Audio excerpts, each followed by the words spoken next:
Sejam todos muito bem-vindos ao primeiro episódio do Verlancast. E esse episódio ele é mais do que especial porque eu estou aqui com uma pessoa, além de ser referência na ortopedia pediátrica, especialista no quadril da criança e do adolescente, formada em Boston, em palestrante internacional, é uma grande amiga, parceira que me incentivou e eu fiz questão que esse primeiro episódio fosse com ela. Por quê? Porque foi a ideia dela. Senhoras e senhores, estamos aqui com a doutora Mariana Ferrer. Seja bem-vinda, Mari. Primeiramente, quero te agradecer, tá, por você ter me sugerido a montar esse quadro, a montar esse bate-papo e para conhecer novas pessoas e tudo mais. E assim, é muito bom a gente estar com pessoas que sonham com a gente, que entendem o propósito. Você que está em casa, você que está ouvindo aí, você não sabe, mas a Mariana já... Até dica de investimento ela já me passou. E olha que eu não sou grande investidora, né? Mas eu só falei o que você devia fazer. É um prazer estar aqui com você. Eu acho que agora esse primeiro episódio desse podcast que você está fazendo é a concretização de um sonho, de fato. E o que a gente quer, né? Eu acho assim que a gente deseja é fomentar o estudo, o ensino, a especialização dentro da carreira médica, né? Dentro da carreira de saúde. Então, eu acho que é o mais importante. A gente tem visto uma crescente aí de universidades, de faculdades, só que o mais importante é que a gente tenha boas pessoas formadas de forma ética e de forma técnica, para a gente prestar uma boa assistência para os nossos pacientes. Exatamente. E assim, tem muita faculdade se formando. Tem muita faculdade formando muito médico. Lei da oferta e demanda, não vai ter vaga para todo mundo, vai ter gente que não vai querer fazer a residência porque quer começar e precisa começar a fazer dinheiro logo. Cara, o que você pode dizer, já entrando na pauta do nosso podcast, o que você pode dizer para essa pessoa que está na dúvida em fazer uma pós-graduação, ou fazer uma residência, ou não fazer e ir direto para plantão, enfim. Bom, eu acho que depende do contexto da pessoa, né? Tem pessoas que não têm condições financeiras, porque de repente precisam pagar um investimento que foi feito durante a faculdade e precisam trabalhar ali naquele primeiro, segundo ano pós-formatura. Mas o ideal é que a pessoa saia e já vá para a residência, que é a especialização. E escolha uma residência que mais lhe agrada. Às vezes tem pessoas que começam uma residência e falam, puxa, não era isso que eu pensava. E aí tem tempo de trocar. Uhum. E no ano seguinte presta a prova e vai para uma outra Mas e você? residência. Você, durante a sua especialização, você já sabia que queria? Como é que era Mariana Ferrer antes da medicina? Bom, você quer dos primórdios? Dos então, primórdios. Né? Bom, a minha família é de ortopedistas. E eu cresci com a ortopedia na minha vida e com essa vocação para ajudar e para atender as pessoas e trabalhar com a ortopedia dentro de casa. Desde pequena eu via o meu pai trabalhando como ortopedista, eu tinha um tio-avô ortopedista aqui em Brasília e também o meu tio. E eu já tinha essa história da ortopedia ainda pequenininha, com 2, com 3 anos, eu já via isso acontecendo dentro de casa, o meu pai saía para os plantões. Eventualmente eu ia nos plantões, eu me lembro que meu pai dava um plantão aos sábados, no SOS do Santa Lúcia, e todo sábado eu saía com a minha mãe, e a gente... Isso com quantos anos? Eu devia ter uns 3 anos. Nossa. E meu irmão ainda não era nascido nessa época. E eu saía com a minha mãe, a gente ia resolver coisas, porque sábado era o dia de resolver coisas, ir ao salão, fazer alguma compra, que minha mãe trabalhava a semana toda também. E a gente sempre comprava um bombom que chamava bomba de chocolate e passava no plantão e deixava para o meu pai. E eu entrava lá no SOS, corria, deixava dentro do consultório dele e saía. Então eu já frequentava ali Sua memória nesse afetiva contexto. pela medicina já era desde cedo, né? E bom, aí depois eu cresci com essa vontade. Aos 12 anos eu entrei na minha primeira cirurgia, e depois eu passei a entrar em outras cirurgias. Então, durante as férias eu acompanhava o meu pai, eventualmente. Não era assim as férias todas, mas eu gostava de ir lá. E aí, quando eu entrei na faculdade, eu já entrei sabendo que eu queria ortopedia, né? Eu gostava muito. A matéria que eu me apaixonei no primeiro semestre foi anatomia. E anatomia tem tudo a ver com ortopedia, que a ortopedia é anatomia Uhum. pura e aplicada, músculo esquelético. E eu tive uma verdadeira paixão pela anatomia. O meu professor, o professor Armando Bezerra, maravilhoso, fantástico. Eu aprendi muito, muito nas aulas de anatomia e depois virei monitora de anatomia. E eu fui monitora de anatomia por 2 semestres. Eu gostava realmente muito da matéria.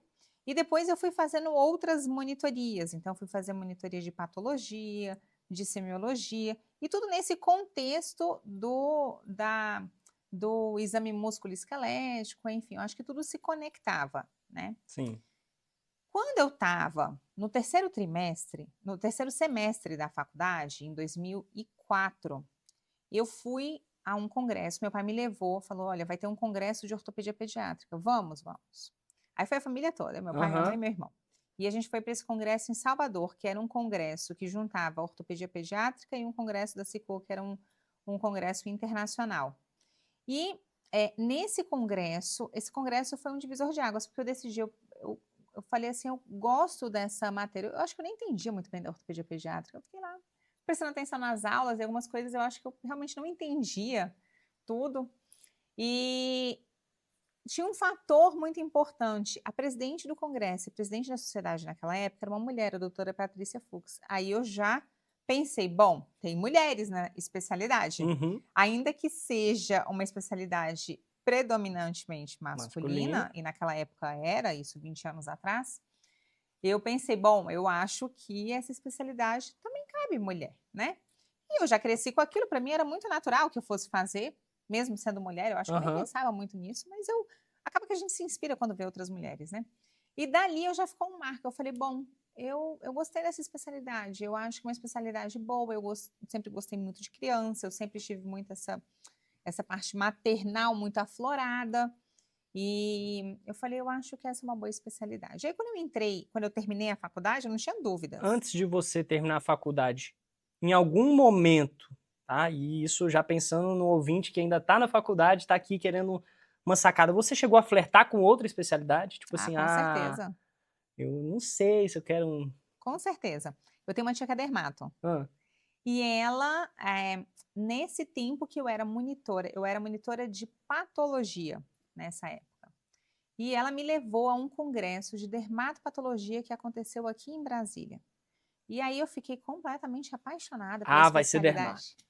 E eu pensava assim, gente, essa dermatopatologia, eles estão com essas lâminas, vendo as doenças, discutindo sobre os diagnósticos. Eu pensei, isso é uma coisa fantástica, fantástica. E aí depois, naquele mesmo semestre, ela voltou, ela não mora aqui em Brasília, ela voltou e a gente foi para um outro congresso, um congresso regional de dermatologia. E aí meus olhos não brilharam como no congresso de dermatopatologia, sabe? Entendi. E aí eu falei, eu não sei se eu quero essa especialidade, sabe? Porque eu gostava muito dessa coisa assim do pronto-socorro, da urgência, né, e tal. E aí Do fazer mesmo, né? Não, eu Porque, acho que assim, é a preferência da pessoa, é o não, que mas mais de acordo com o seu estilo, você queria algo cirúrgico, não ficar tanto num cirúrgico. consultório, né? Isso. É. Ainda assim, a dermatologia tem algumas áreas que são um pouco mais cirúrgicas, né? Tem dessa área. Na época eu até conversava com ela, eu falei, tem. Mas o meu coração não bateu pela especialidade. Eu falei, não é exatamente isso que eu quero, sabe? Eu pensei, eu gostei da dermatopatologia, mas a outra parte, assim, eu não gostei tanto. Aí eu falei, vou continuar na minha ortopedia, que já era o que eu queria, Aham. né? Mas eu flertei. E aí eu gostava também da parte cirúrgica, eu gostava muito da cirurgia geral. Durante o internato, eu gostei, assim, gostei de praticamente tudo. Eu adorava o internato, sabe? Eu gostava da gineco-obstetrícia, eu gostava de fazer parto, eu gostava de operar. Eu gostei do internato cirúrgico, então eu ficava na sala de sutura, suturando, eu entrava em cirurgias, eu gostava daquela adrenalina da cirurgia de urgência, sabe? Massa. Da Sim. madrugada. Hoje, assim, a gente com o tempo muda, né? Você não quer ficar operando de madrugada.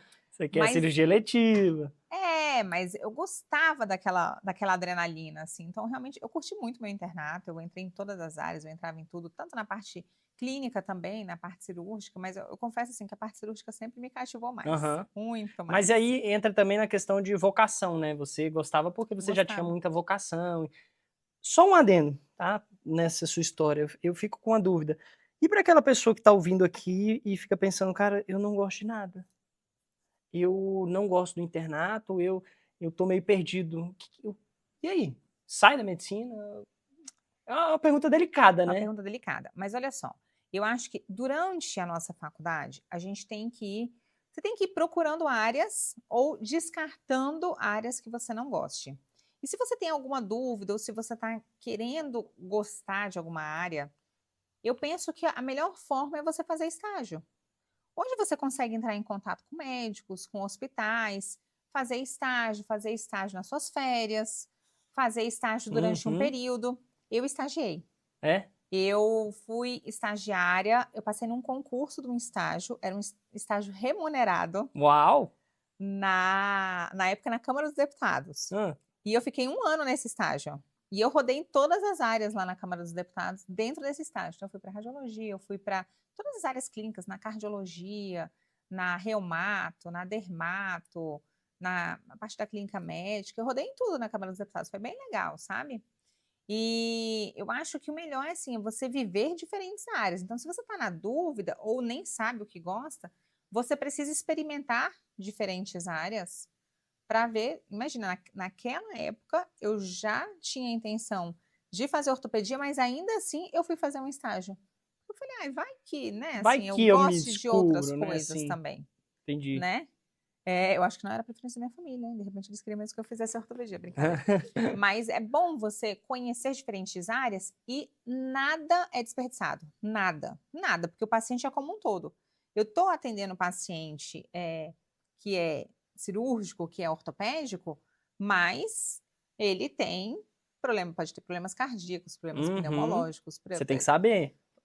problema Interessante. reumatológico, então você precisa saber do contexto, né?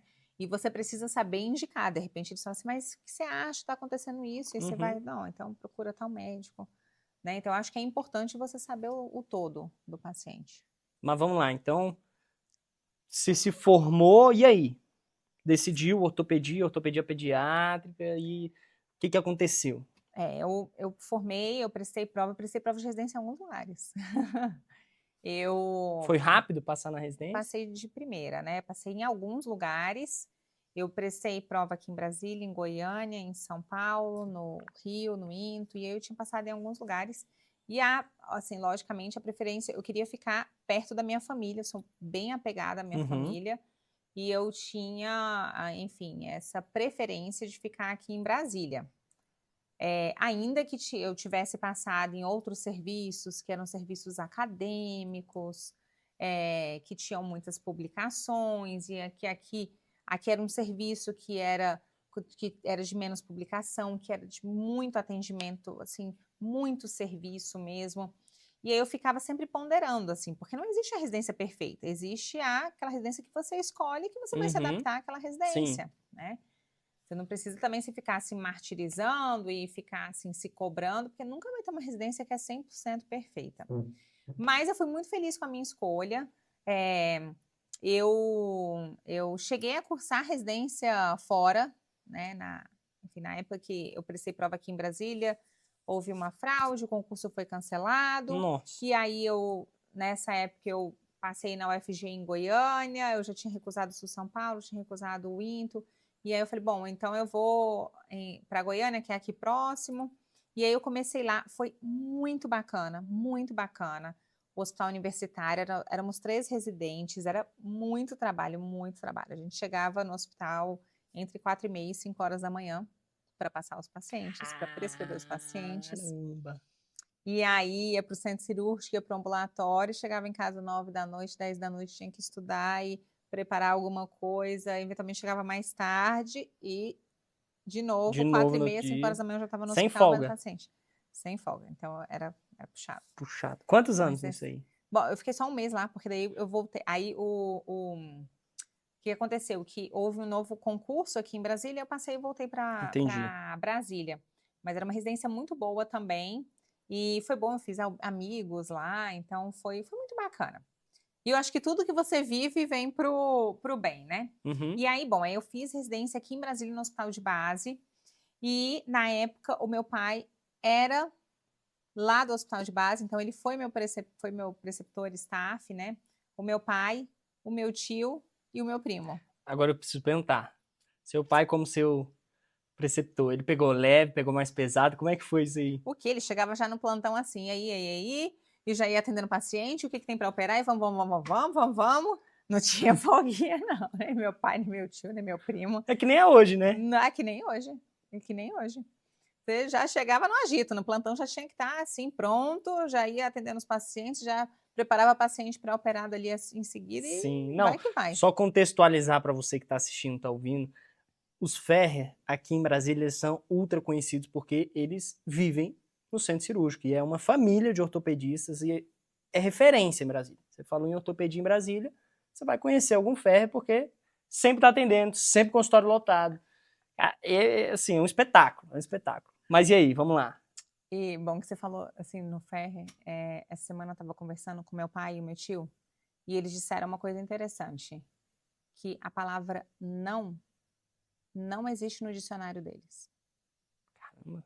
Não existe o não. É sempre o sim.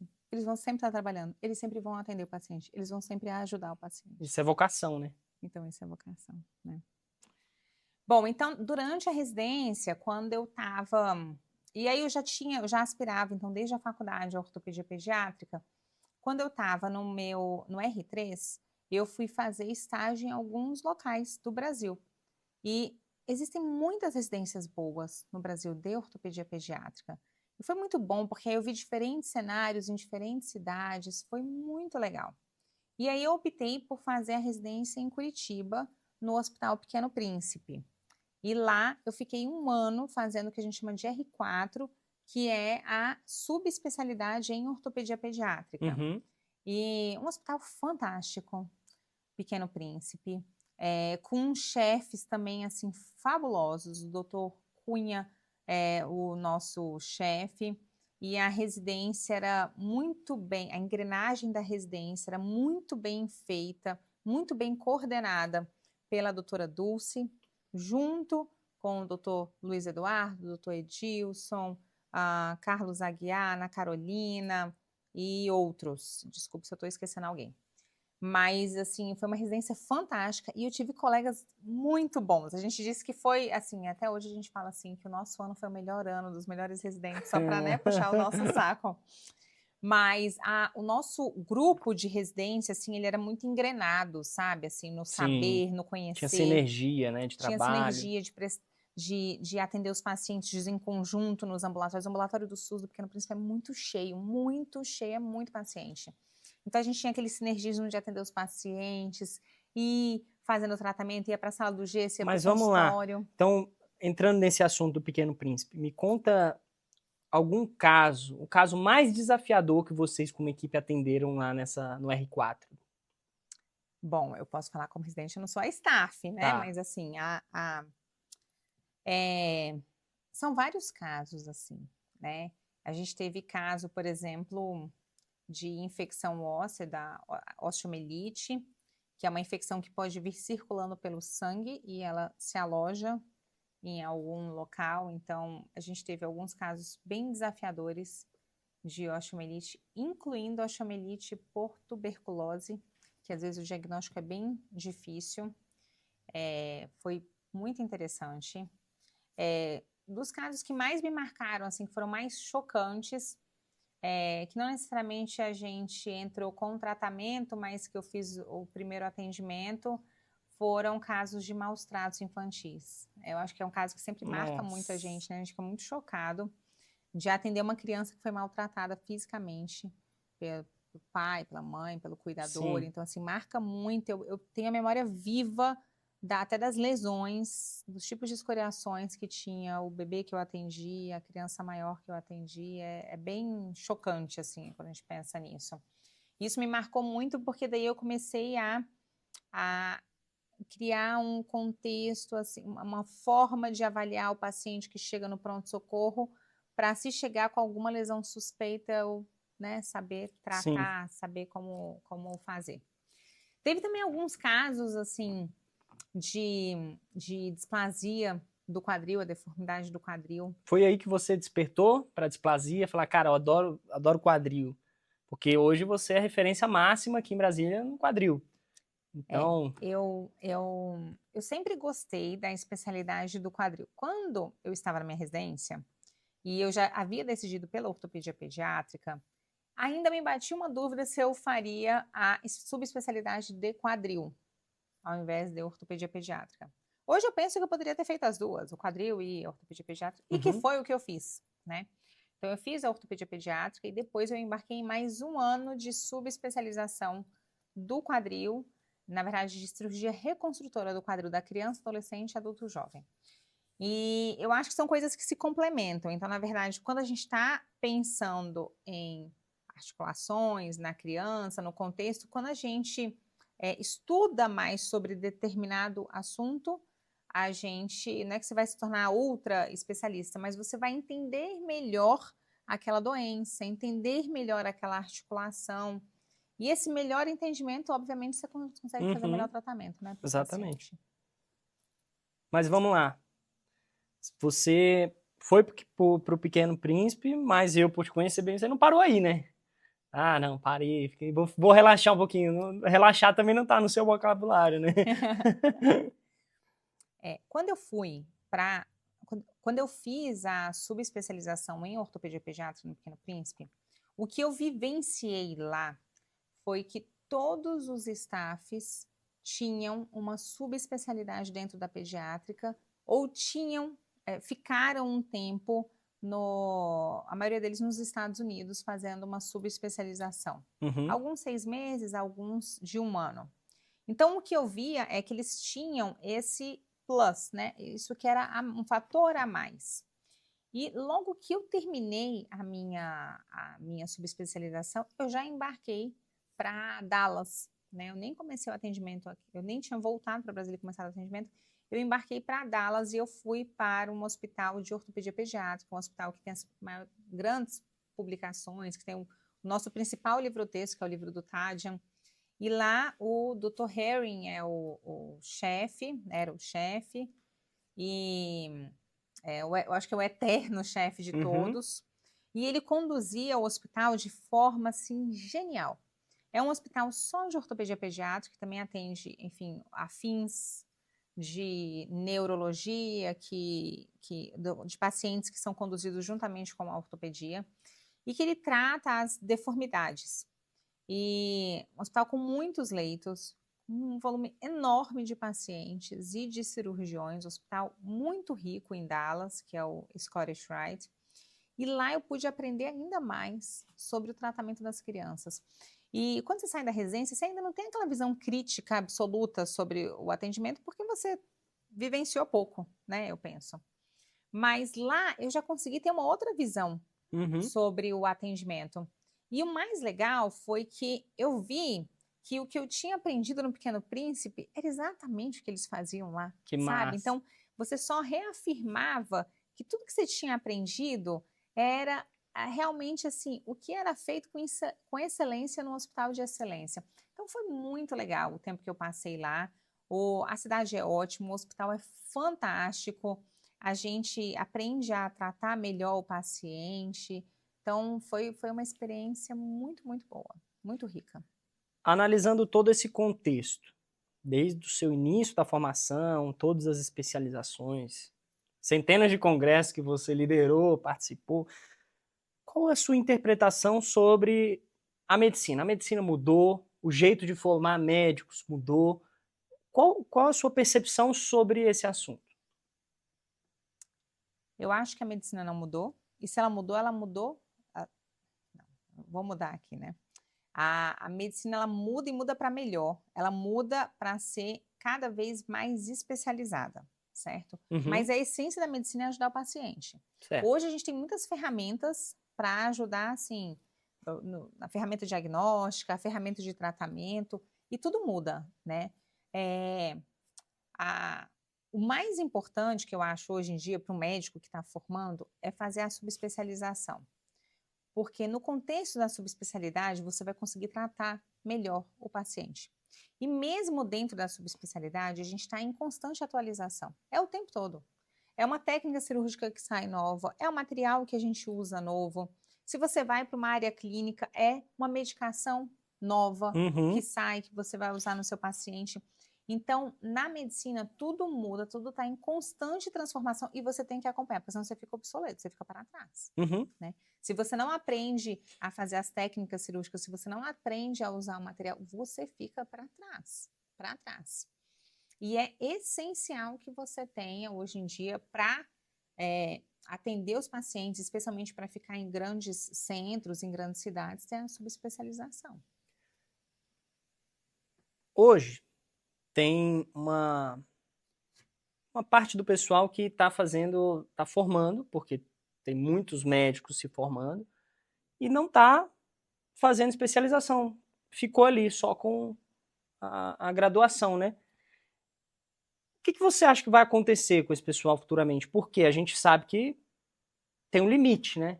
Plantão tem um limite, você muda, uma hora você não vai mais querer dar tanto plantão, e quando você acordar para isso daí, talvez seja tarde, porque você não possa, né? Você vai criando responsabilidades, tendo filhos, contas para pagar, e quando você vai ver, você não consegue, às vezes, parar uma parte da sua vida para fazer uma residência, uma pós, enfim, alguma especialização. Qual que é a sua opinião em relação a esse perigo? Porque isso é um perigo, né? O que eu penso das pessoas que estão se formando e que não seguem especialização ou que querem entrar no mercado de trabalho sem fazer a especialização, a residência, né? Eu penso que com o tempo essa pessoa vai ficar sem mercado, sem mercado. Ela vai ser engolida pelo mercado, tá? Porque hoje as pessoas já são bem informadas, as pessoas sabem quem está dentro de uma sociedade. Só você pesquisar, você vai no site da sociedade e pesquisa se aquela pessoa é subespecialista. E a pessoa que é subespecialista, ela sabe lidar melhor com entraves, com erros, com complicações que os pacientes podem ter. E o problema é que se aquela pessoa que não tem subespecialidade se diz especialista, tem uma complicação com o paciente, acabou. Acabou. Né? Porque o processo que ela vai ter, hoje, nos tempos atuais, é um processo que realmente pode acabar com a carreira da pessoa.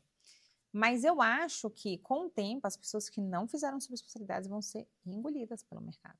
Engolidas. É muita gente formando, né? E as pessoas precisam ter essa consciência de que tem que fazer a residência, né? Que tem que estudar. Não adianta a gente querer fazer um cursinho de pós-graduação, porque com o tempo aquilo vai cair por terra. Aí que eu queria... Essa aquilo é outra vai cair pergunta, porque... outra coisa delicada. Por quê? O que acontece? Está formando muito médico e o número das vagas de residência não está aumentando conforme a demanda. Então, a vazão desse ponto está indo para pós-graduação, que não é tão intensa, não tem tanta prática quanto uma residência que você está ali o tempo todo e você realmente tem que passar, ver... Cara, está à disposição. A residência é a residência, é o campo de batalha. Acaba que na pós você não consegue formar um médico especialista. Você consegue ali fazer algumas coisas, mas você não tem a experiência de uma pessoa que fez uma residência. Qual o impacto disso? O que você acha que isso vai acontecer? Por exemplo, porque já isso aí pode estourar com várias complicações, enfim. O impacto é direto no paciente. É direto. O paciente é que vai sofrer. O paciente é que pode ter complicação com médicos que vão estar prescrevendo sem saber lidar com as complicações futuras. E a complicação chega logo.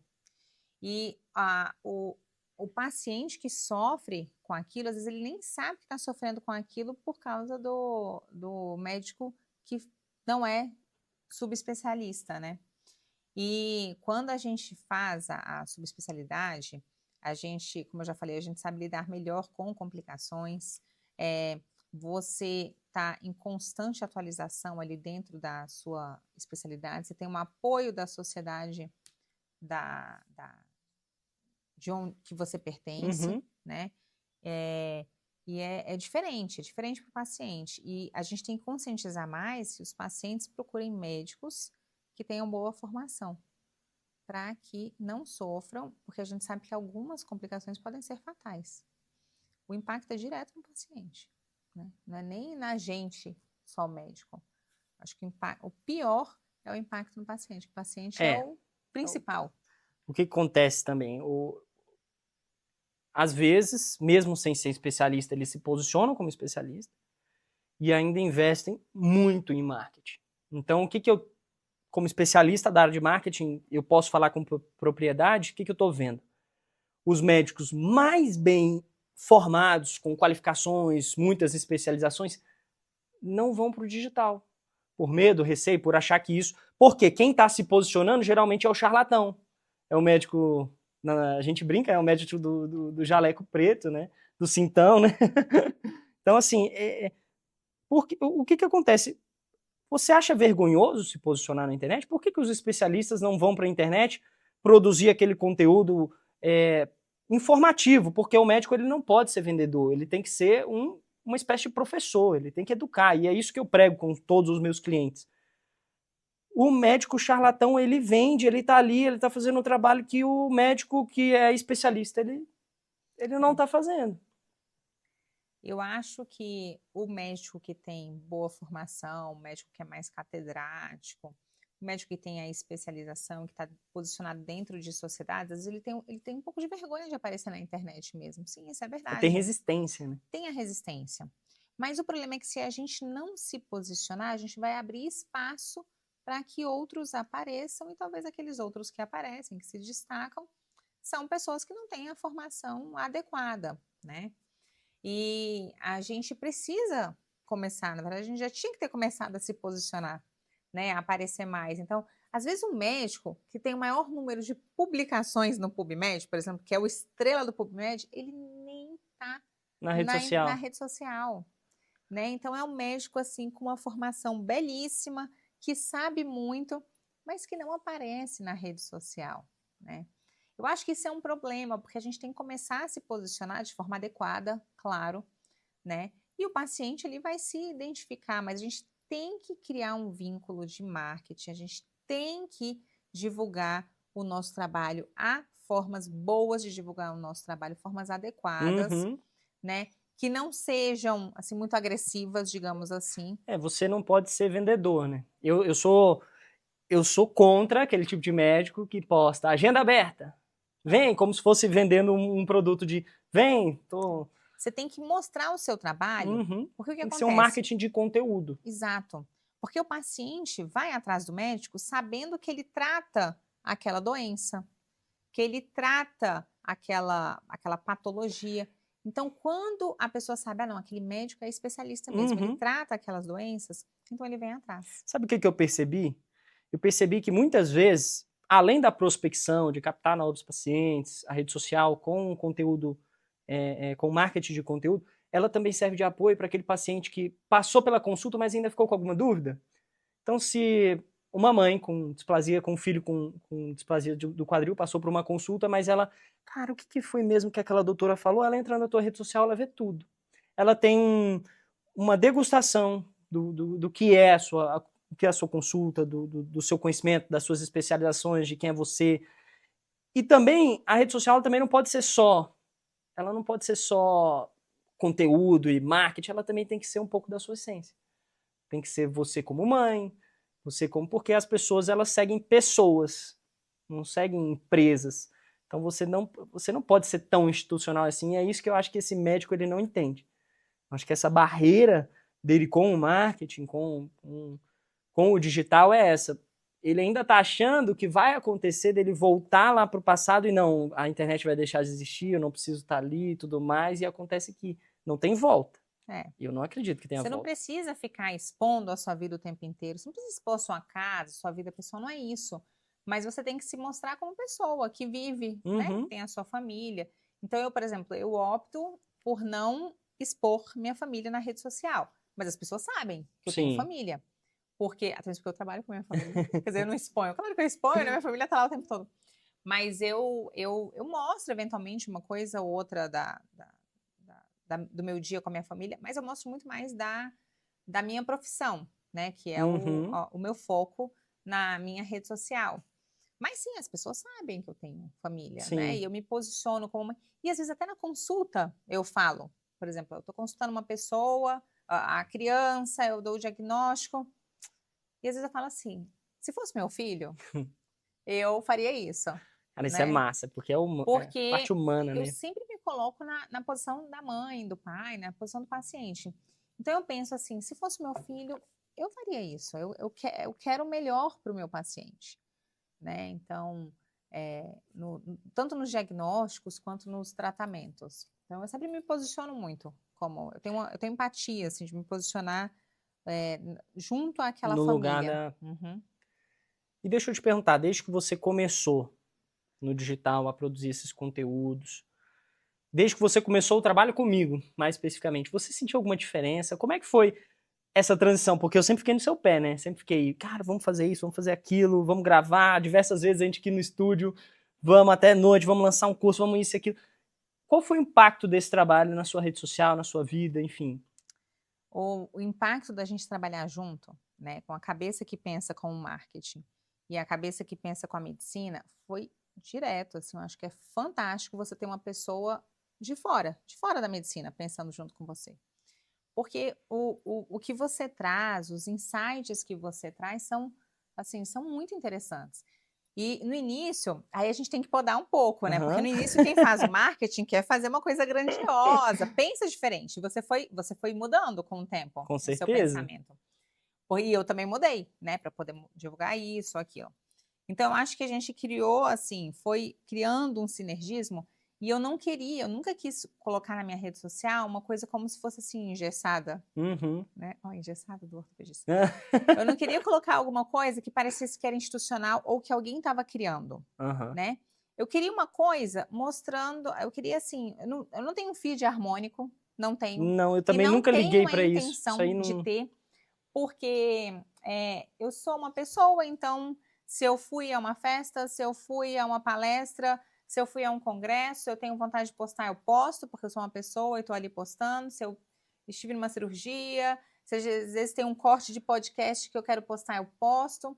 E eu acho que é exatamente isso que traz a bossa, né, para o Uhum. Instagram. Pô. As pessoas se conectam com pessoas. E eu me sinto atraída por Instagrams, assim. Então, sempre quando eu vejo uma pessoa, eu falo assim, eu gostei desse Instagram aqui, porque eu tô vendo, assim, tanto conteúdo interessante e tal. Sim. E é exatamente isso que eu desejo mostrar para as pessoas. Então, não Qual é que uma foi o coisa... resultado disso? O impacto foi direto. Eu recebo, assim, alguns pacientes que comentam, falam, olha, eu vi tal conteúdo e tal, foi muito interessante para mim. Às vezes já chegam na consulta já sabendo alguma coisa daquela doença, do pé torto congênito, por exemplo. Eu mostro, eu falo sobre o manual do pé torto, eu mostro um gesso que está sendo feito. Aí as pessoas já entendem, então é assim que vai ser feito. Então, quando chega na cirurgia, não chega assim totalmente É, não chega sem saber chega nada, né? educado, né? Já chega sabendo alguma coisa. Então, eu acho que é importante a gente mostrar o que a gente faz como trabalho, ainda que eu mostre muito pouco, muito pouco. Tem dias que eu falo assim, gente, eu atendi tantos casos interessantes, mas obviamente eu não quero expor os pacientes e às vezes a gente não tem tempo de ficar falando o tempo inteiro. Então, você termina o consultório, aí já vai para o centro cirúrgico, depois chega à noite, aí vou botar minhas filhas para dormir, vou ficar com elas. Então, a vida é tão corrida que às vezes eu esqueço de postar. E quando eu vejo que chegou a noite, eu falo, mas peraí, eu tenho uma foto de um gesso aqui, deixa eu postar um gesso, pelo menos pra dizer que eu tô viva, sabe? Mas é engraçado, porque a gente vai nessa roda viva, vai atendendo tantos casos, que aí depois eu me lembro, eu falo, eu devia ter postado, mas aí já passou. Já passou. Teve algum momento da sua vida que você só atendia plano de saúde e depois migrou mais para atender particular e tudo mais? Porque eu acho que essa é uma dúvida e eu vejo que é uma dúvida muito recorrente com os meus clientes. Eles chegam falando, cara, eu quero atender mais pacientes particulares. E eu lembro que quando a gente começou o nosso trabalho, você tinha uma carga horária maior nos planos de saúde e você foi migrando isso com o tempo porque a demanda ela foi aumentando. Como é que foi isso para você? porque você não pode parar de uma vez, porque senão a sua agenda cai, e a gente foi fazendo essa migração mais saudável possível. Você sentiu muita queda? Hoje já estabeleceu mais no particular? Como é que foi essa transição? O que eu acho sobre o atendimento ser de plano de saúde ou particular? Eu não vejo a medicina como um negócio, que eu só quero fazer dinheiro, Uhum. né? Eu quero oferecer o melhor tratamento para o Para paciente, o paciente. né? Quando a gente tem um volume grande de convênios, a gente tem que atender um volume muito alto para poder dar E a conta, consulta com menos tempo. uma consulta mais curtinha, num volume alto, para você dar conta de manter, inclusive pagar as contas do seu consultório, né? Manter as coisas funcionando. Uhum. Quando você atende no particular, você consegue atender o paciente com mais tempo, né? Então, você tem mais tempo de conversar com a família, de oferecer um atendimento para aquele paciente e você pode manter um volume X de pacientes e ter um resultado muito bom, muito satisfatório, né? Eu fiz algumas mudanças na minha agenda com o passar dos anos, porque eu me tornei mãe. Então, naturalmente, eu quero chegar cedo em casa, eu quero ficar com as minhas filhas. Antigamente, eu atendia até 9, 9h30, 10 horas, para mim estava tudo bem, Era porque faca na caveira, o tempo eu estava todo. ali atendendo, eu queria atender, e na minha família o não existe no dicionário, Ou não né? existe. Então, eu só dizia sim, sim, sim, e atendendo num volume enorme. Só que depois que eu me tornei mãe, eu preciso chegar em casa e ver minhas filhas, né? Eu preciso estar com elas, eu preciso ter tempo com elas. Então, a gente tem que refinar um pouquinho mais o consultório para oferecer bom atendimento para os pacientes e manter um volume bom de atendimentos, tendo um retorno financeiro. Então, realmente, eu não vejo a medicina só como um negócio que eu tenho que ganhar dinheiro, Uhum. né? E eu nem gosto dessa história de falar assim, como aumentar o seu faturamento. Eu não acho que é isso aí, sabe? Eu acho que você tem que Isso é papo oferecer, de vendedor, né? eu acho que tem que oferecer um bom atendimento de qualidade. Você vai botar o preço que você julga adequado, né, dentro das suas especializações. E ali o paciente pode querer pagar ou não, né? Eu acho que o paciente ele escolhe se ele quer pagar ou não para o médico. Então a escolha é dele. Você entrou num assunto muito interessante que é a parte da maternidade.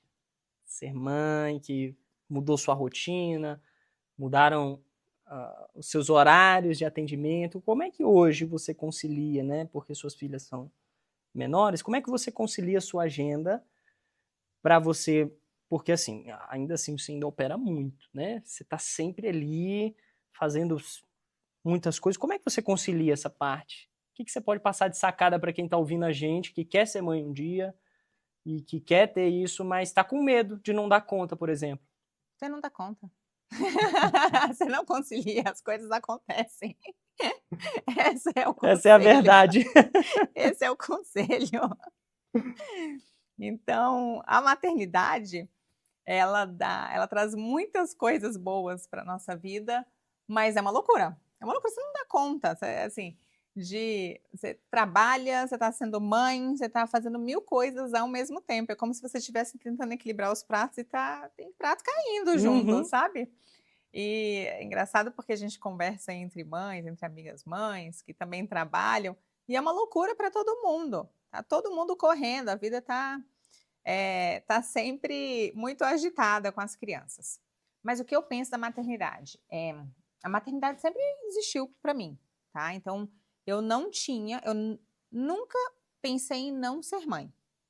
O meu pensamento sempre foi: eu vou ter uma família, eu vou me casar e vou ser mãe. E também vou ser ortopedista, Uhum. né? Então, são condições que sempre existiram na minha cabeça. Então, se as pessoas pensarem assim, às vezes tem estudante ou residente que me pergunta assim, mas como que você acha que é conciliar a vida?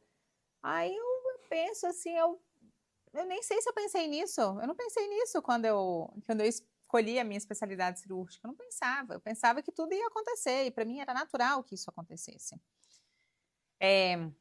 A maternidade, ela exige muito da mãe, muito. Ela exige mais da mãe do que a paternidade exige do pai, Com tá? certeza.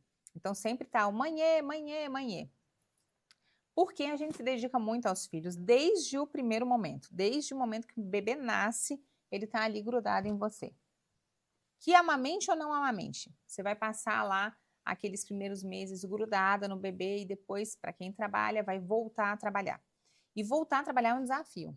É um desafio porque você, ao mesmo tempo que não quer desapegar, você tá grudada no seu bebê, você não quer desapegar, às vezes não quer deixar em casa ou deixar na creche, deixar com enfim, com a avó, com quem quer que seja, você fica numa angústia para voltar a trabalhar quando é o primeiro filho. Mas as coisas vão acontecendo, então eu fiz da seguinte forma, eu voltei a trabalhar com 1 mês e meio. Uma loucura. Voltei a trabalhar com 1 mês e meio, Nossa, eu voltei para o consultório com 2 meses, mas eu voltei aos pouquinhos, não foi no 12. né? Então eu voltei, eu fazia meio período, depois voltava, ficava com a minha bebê, e aí as coisas foram acontecendo, e ali quando ela já estava um pouquinho maior, eu já estava trabalhando o dia todo. Nem todo mundo tem essa oportunidade, tem gente que tem que voltar a trabalhar logo, tem gente que consegue esperar mais tempo, então acho que é bem variável, né? Mas a maternidade é maravilhosa, a maternidade te torna uma pessoa melhor, a maternidade ela te torna uma pessoa com mais empatia, com mais paciência. Você entende a linguagem do outro. Você sabe que a criança vai correr, vai pular, a criança entra no consultório, ela corre, ela brinca, pula. Isso é o normal de criança, né? Tem pai e mãe às vezes que ficam angustiados. Eu vejo a criança correndo e brincando e para mim tá tudo certo, né? Ruim Tem quando não faz, criança né? Não brinca, tem né? criança que é mais agitada, tem criança que é menos agitada. Eu acho que isso é natural do ser humano. Mas realmente a maternidade te torna uma pessoa melhor. E você ter a experiência de ter uma família é algo fabuloso, assim, fabuloso. Conciliar tudo, conciliar ter a família, ter a casa. A mulher é assim, a pessoa, a figura da mulher é atribuído várias funções, né? Uhum. Então, a sociedade espera que a mulher vá ser profissional, que vá ser dona de casa, mãe, esposa. Então, a gente tem muitas atribuições. A gente realmente não consegue dar conta de tudo. A Uhum. gente vai ter falha no meio do caminho. Mas as coisas vão acontecendo e a gente consegue realmente realizar grandes feitos, né? Hoje eu já vejo muita coisa acontecendo na minha vida. Eu trabalho com várias coisas, eu assumi diretorias, eu assumo várias funções e as coisas você vai dando conta, né? Mas eu acho que a nossa função, essa minha função mais importante no mundo, ainda que eu ame a minha profissão, que eu realmente eu amo o que eu faço, a minha principal função no mundo é ser mãe. E é o maior desafio que eu tenho, que é educar e criar uma pessoa para que seja uma pessoa justa, do bem e que faça grandes feitos na vida. Falando em grandes feitos, olhando toda a sua trajetória, que é muito difícil, né? Traduzir tudo que você construiu em um podcast de 50 minutos. É quase impossível, mas do pouco que a gente falou aqui, que eu sei que, cara, são muitas especializações, são muitos dias de trabalho, muitas noites sem dormir, muitos artigos publicados. Olhando para tudo isso que você conquistou, eu que tô de fora parece, uau, cara, chegou no topo, mas eu por te conhecer eu sei que não. Então, daqui para frente, e agora? O que mais? Quais são os próximos passos, assim, na medida do que você possa revelar? O que você espera? O que você espera não, porque o que você quer, né? É. Como eu falei, na medicina, a gente sempre vai ter desafios, a gente vai ter novas tecnologias, novas técnicas cirúrgicas, novos materiais em desenvolvimento. Então, a gente nunca está no topo, a gente nunca está numa situação confortável. A Uhum. gente sempre vai ter que aprender um pouco mais. Então, para o próximo ano, eu vou aprender novas técnicas, vou aprender novos materiais. Com certeza, as coisas vão mudando. As publicações saem, às vezes você está enfim, num lugar que está sendo desenvolvido uma pesquisa, que está sendo desenvolvido um material. Então, na medicina, a gente nunca vai estar estático no topo de algum lugar. A gente sempre vai estar em constante evolução. E eu aprendi isso dentro de casa. Porque o meu pai começou na década de 80. Ele fez residência em 1980. Uhum. E ao longo dos anos ele fala tudo que ele passou, tudo que ele viveu, a constante evolução dentro da ortopedia, e ele se mantém sempre na vanguarda, sempre aprendendo, sempre querendo fazer o que tem de melhor para aquele paciente.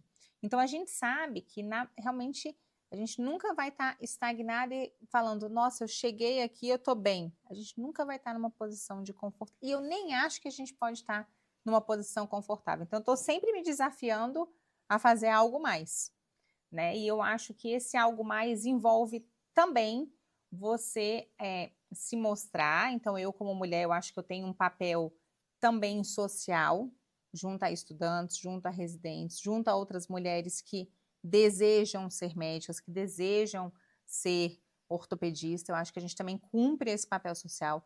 Eu cumpro esse papel social com as minhas filhas, inspirando as minhas filhas a serem mulheres que vão ter suas vidas, que vão fazer e realizar. E a gente vai assumindo aos poucos também posições de liderança dentro das nossas áreas, né? Então, conduzindo posições de lideranças, que eu acho que isso é muito importante, porque a gente tem que representar uma parte de uma sociedade. Agora, caminhando para o fim, eu vou te fazer uma pergunta que você vai ter que pensar às vezes. Qual pergunta que você gostaria que eu tivesse feito nessa entrevista e eu não fiz? O que você gostaria de falar que às vezes eu não adentrei o tema? Muito boa. Muito bom. Essa aí você guardou, você tirou do chapéu, hein? Uma coisa que eu queria falar, que eu já pincelei um pouco sobre a maternidade, mas eu queria falar sobre carreira e vida pessoal, que é uma pergunta que as pessoas sempre têm. Tem gente, às vezes, que fala assim, mas como que você vai conciliar a sua vida pessoal, sendo que você quer fazer tantos grandes feitos? Aí é que eu penso que você não tem que conciliar uma em detrimento da outra.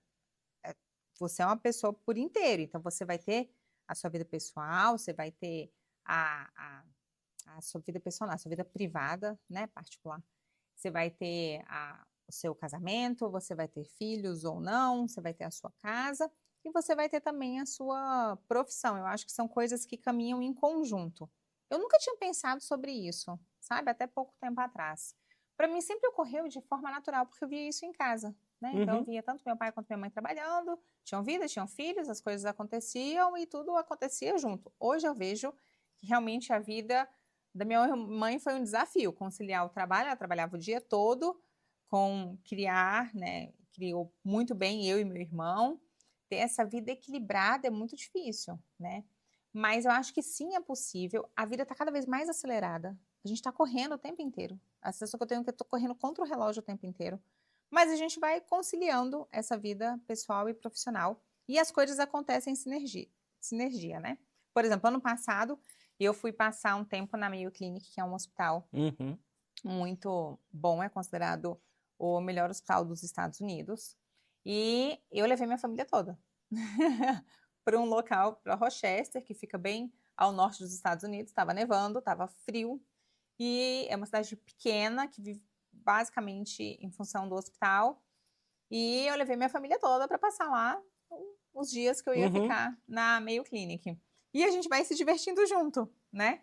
É um desafio. Eu tenho realmente um marido que é maravilhoso, ele me apoia em tudo. Todas as ideias que eu tenho, ele tá junto, tá dentro, né? E eu nunca tive nenhum tipo de assim, questionamento ou empecilho. Então, realmente, a gente tá junto há muito tempo. A gente tá junto desde o ensino médio. Nossa. Foi meu primeiro namorado. E então, a gente vive a nossa vida juntos. Eu tenho um pai e uma mãe que me apoiam muito, né? A gente trabalha todo mundo junto. E a sua vida com a sua família sempre vai acontecer, né? Junto com a sua vida profissional. E a gente tem que ter o apoio dos dois, de um e do outro, para poder conciliar a vida e viver, sobretudo, com equilíbrio, né? Você ter uma cabeça equilibrada, uma cabeça no lugar, eu acho que é o mais importante. Aí você vai conseguir conduzir bem a sua vida com equilíbrio. E o equilíbrio que eu falo assim, você tem equilíbrio dentro de casa, se você tem uma vida adequada, você tem um bom casamento, com filhos, você vai ter muito mais tranquilidade para conduzir a sua vida profissional. Porque você não vai ter a preocupação, né, de problemas, de atribulações dentro de casa. E a mesma coisa, se você tem uma vida profissional muito atribulada, você chega em casa, né, muito estressado. Então, se você consegue ter equilíbrio de trabalhar nas duas, é claro que eu não estou dizendo que na minha vida profissional eu não vou ter pacientes complicados, que eu vou ter, né, assim, coisas acontecendo. Sim, tem um monte de coisa acontecendo, só que eu tenho que ter equilíbrio para levar aquilo com leveza. Com certeza. E eu acredito que a vida ela tem que fluir. Às vezes vai fluir um pouco mais rápido, acelerada, mas ela sempre vai seguir o curso. Não adianta você ficar tentando rebater e nadar contra. E, cara, deixa fluir que você vai encontrar o seu estado de flow. E dentro do seu estado de flow, aí você vai produzir. Exatamente. E as pessoas acham, às vezes, assim, quando eu falo isso, falam, nossa, mas você é tão equilibrado, as coisas acontecem tão bem. Eu acordei, ontem, por exemplo, eu acordei às 6 da manhã, fui passar paciente, fui para o consultório, depois entrei no centro cirúrgico, saí 11h30 da noite. Nossa. Hoje de manhã eu tinha que passar os pacientes, antes de chegar no consultório às 8h30 da manhã, eu tinha que dar alta para esses pacientes que eu tinha operado, passei no hospital cedinho, dei alta, fui para o consultório, termino o consultório, vou correndo, vou para casa, tenho que pegar menino, aí tenho as coisas com as minhas filhas, corro, faço. Então, assim, são 1000 coisas acontecendo ao mesmo tempo. É tudo junto e misturado, entendeu? Isso porque minhas filhas estão de férias, mas habitualmente eu deixo as crianças na escola, então eu tô sempre correndo, eu deixo na escola e vou pro consultório, depois tem que pegar na escola, é aquela correria, mas eu deixo tudo, eu faço questão de deixar as minhas filhas na escola, questão de manhã cedo, porque eu acho que é super importante, a gente tem alguns papos que só acontecem no carro. No carro, na ida, né? Não é? E alguns dias eu pego também, eu busco, e eu acho que é super importante ter esse convívio assim muito próximo da família. Você fica próximo dos seus filhos, você vai criar, as crianças vão viver aquilo, vão te admirar, né, pelas coisas que você faz. E eu acho que é isso. O equilíbrio, na verdade, a gente vive num constante desequilíbrio, tudo acontecendo junto ao mesmo tempo, só que de forma muito equilibrada. É isso. Esse foi mais um episódio. Mais um não, o primeiro episódio com edição especial com a minha amiga, parceira, doutora Mariana Ferrer. Obrigado por você ter aceitado o convite, obrigado pela parceria, por ter acreditado em mim lá atrás. Então, com certeza. Enquanto às vezes eu me vestia ainda como skatista, né? Eu tinha... Mas, assim, pessoas como vocês são extremamente necessárias porque mostra posicionamento, mostra autoridade, mostra seriedade e a gente vê que essas pessoas ainda não estão se posicionando. Então, que você possa continuar inspirando as pessoas a se posicionar, a mostrar que a medicina ela não precisa ser tão cartesiana na internet, sabe? Esse é o meu trabalho, é o que eu acredito. E muito obrigado por você estar aqui. Agradeço demais o convite, fiquei muito feliz de ser a primeira convidada do seu podcast, mas naquele dia que eu te liguei, eu falei, você precisa fazer um podcast para inspirar as pessoas a seguirem as residências, seguirem as especialidades, porque eu estou muito preocupada com uma medicina que vem crescendo e que a gente não sabe por onde vai andar. De pessoas que não querem fazer residência, que não desejam, não aspiram, simplesmente porque estão se inspirando em outras pessoas que não o fizeram, né? Então, a gente precisa mostrar, a gente precisa trazer à tona as pessoas que estão publicando, que estão fazendo e acontecendo no meio médico. É muito importante isso. É aquela frase, né, do silêncio dos bons, né? Exatamente. Então, é isso. Obrigado por você ter topado e muito obrigada. Até o próximo episódio. Muito obrigada, até o próximo.